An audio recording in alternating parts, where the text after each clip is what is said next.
तो जब हजरत मलकुल मौत इंसान की रूह कब्ज करने के लिए आते हैं तो अल्लाह ताला मलकुल मौत से फरमाता है, मैंने आसमानी सख्ती से हर तरह आजमा लिया है, हर एक हालत में इसे अपनी खुशी में खुश पाया, तो जा इसे मेरे पास ले आ कि मैं इसे हर तरह का आराम और ऐश दो। मलकुल मौत अपने साथ 500 फरिश्तों को लेकर चलते हैं। इनके पास जन्नती कफन, वहां की खुशबू और रेहान के खुशे होते हैं, जिसके सरे पर 20 रंग होते हैं और हर रंग की खुशबू अलग अलग होती है। ये सब आते हैं, मलकुल मौत इसके सुरहाने बैठ जाते हैं और फरिश्ते इसके चारों तरफ बैठ जाते हैं। हर एक के साथ जो कुछ जन्नती तोहफा है वो इसके आज़ा पर रख दिया जाता है।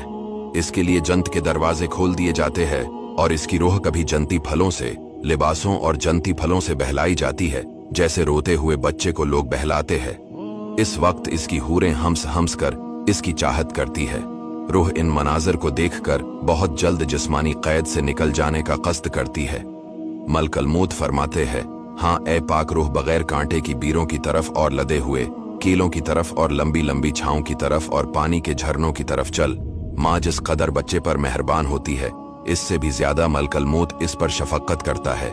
मलकुल मौत की रूह कब्ज करते ही रूह जिस्म से कहती है कि अल्लाह तुझे जज़ाए खैर दे। तो अल्लाह की इताअत की तरफ जल्दी करने वाला और अल्लाह की मासियत से देर करने वाला था। तो ने आप भी नजात दी और मुझे भी नजात दिलवाई।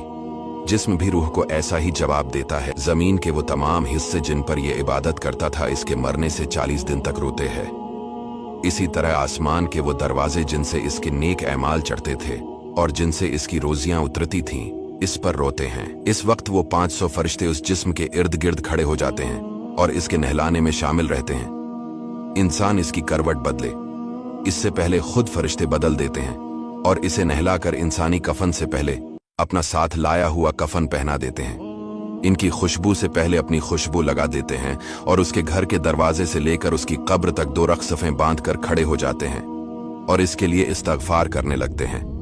इस वक्त शैतान इस जोर से रंज के साथ चीखता है कि इसके जिस्म की हड्डियां टूट जाएं और कहता है, मेरे लश्करियों तुम बर्बाद हो जाओ। हाय, ये तुम्हारे हाथों से कैसे बच गया?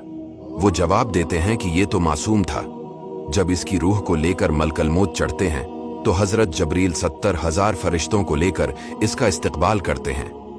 हर एक इसे जदा गाना बशारत रबानी सुनाता है, यहां तक इसके रूह अर्श इलाही के पास पहुंचती है। वहां जाते ही सजदे में गिर पड़ती है।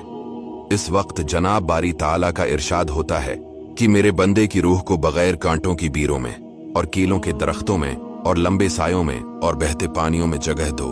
फिर जब इसे कब्र में रख दिया जाता है तो दाएं तरफ नमाज खड़ी हो जाती है।